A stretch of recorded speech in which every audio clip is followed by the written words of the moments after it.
ఏంది రీఎంట్రీల వైల్డ్ కార్డుల గోల ఆటకు స్వస్తి చెప్పి బిగ్ బాసు మనల్ని బకరాలని చేస్తూ మనతో ఒక ఆట ఆడుకుంటుంటే మన వాళ్ళేమో బయట ఇదేదో పెద్ద జీవన మరణ సమస్యలాగా కొట్టుకు చస్తున్నారే.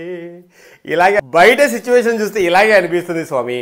భరణి రీఎంట్రీ ఇస్తాడా, శ్రీజ రీఎంట్రీ ఇస్తుందా అనేది పక్కన పెడితే బయట వీళ్ళ కోసం సోషల్ మీడియాలో ఒక పెద్ద వారే జరుగుతుంది. శ్రీజ రావాలి, భరణి రావాలని.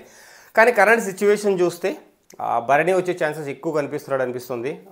గేమ్ గెలిచారు కాబట్టి సిచ్యువేషన్స్ కూడా భరణికి అనుకూలంగా ఉన్నాయి, సపోర్ట్ పెరుగుతుందని నాకు అనిపించింది. సో భరణి వచ్చే ఛాన్సెస్ ఎక్కువనే. సో ఇవన్నీ పక్కన పెడితే ఎవరు వస్తారు ఎవరు వెళ్తారని పక్కన పెడితే రీఎంట్రీలు, వైల్డ్ కార్డ్ ఎంట్రీస్తో ఈ సీజన్ ఆల్మోస్ట్ 8th వీక్లోకి ఎంటర్ అయ్యాం స్వామి. ఈ రీఎంట్రీలు, వైల్డ్ కార్డ్ ఎంట్రీస్ తప్ప ఆట నాకైతే కనిపించలేదు. ఇన్ని సీజన్స్లో ఇంత చెత్త సీజన్ ఎప్పుడు చూడలేదు స్వామి. రణరంగం చదరంగం కాదు, ఇదొక అయోమయ రంగం అనమాట. ఎక్కడేం జరుగుతుందో, ఎవడొస్తాడో, ఎవడు వెళ్తాడో, ఎప్పుడేం జరుగుతుందో, ఏ ఆట పెడతారు అసలు సంబంధమే లేదు స్వామి.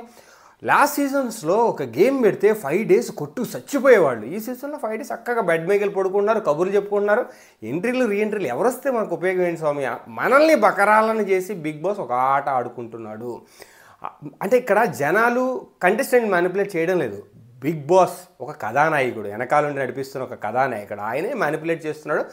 కథను ఎవరు రాస్తున్నాడో రోజు రోజుకి కథ మారుతుందన్నమాట. స్టోరీ సిచ్యువేషన్ బట్టి మనల్ని బకరాలను చేసి మనల్ని ఏదో లోకంలో తీసుకొని మనం పిచ్చోళ్ళం అనమాట. మనం అందులోకి ఇన్వాల్వ్ అయిపోయాము, షోలో ఇన్వాల్వ్ అయిపోయాం.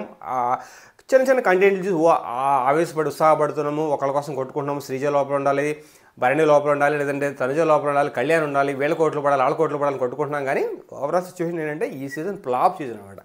ప్రతి అన్ని సీజన్తో కంపేర్ చేసుకుంటే the worst season is Bigg Boss 9. ఏం లేదు సీజన్లో, ఓన్లీ ఎంట్రీలు రీఎంట్రీలు. ఇదే నేను చెప్పాలనుకున్నాను. ఆ పాట కూడా అందుకే వచ్చిందనమాట. బిగ్ బాస్ 9 వరస్ట్లో వరస్ట్. ఇంతకని చెప్పడానికి ఏం లేదు.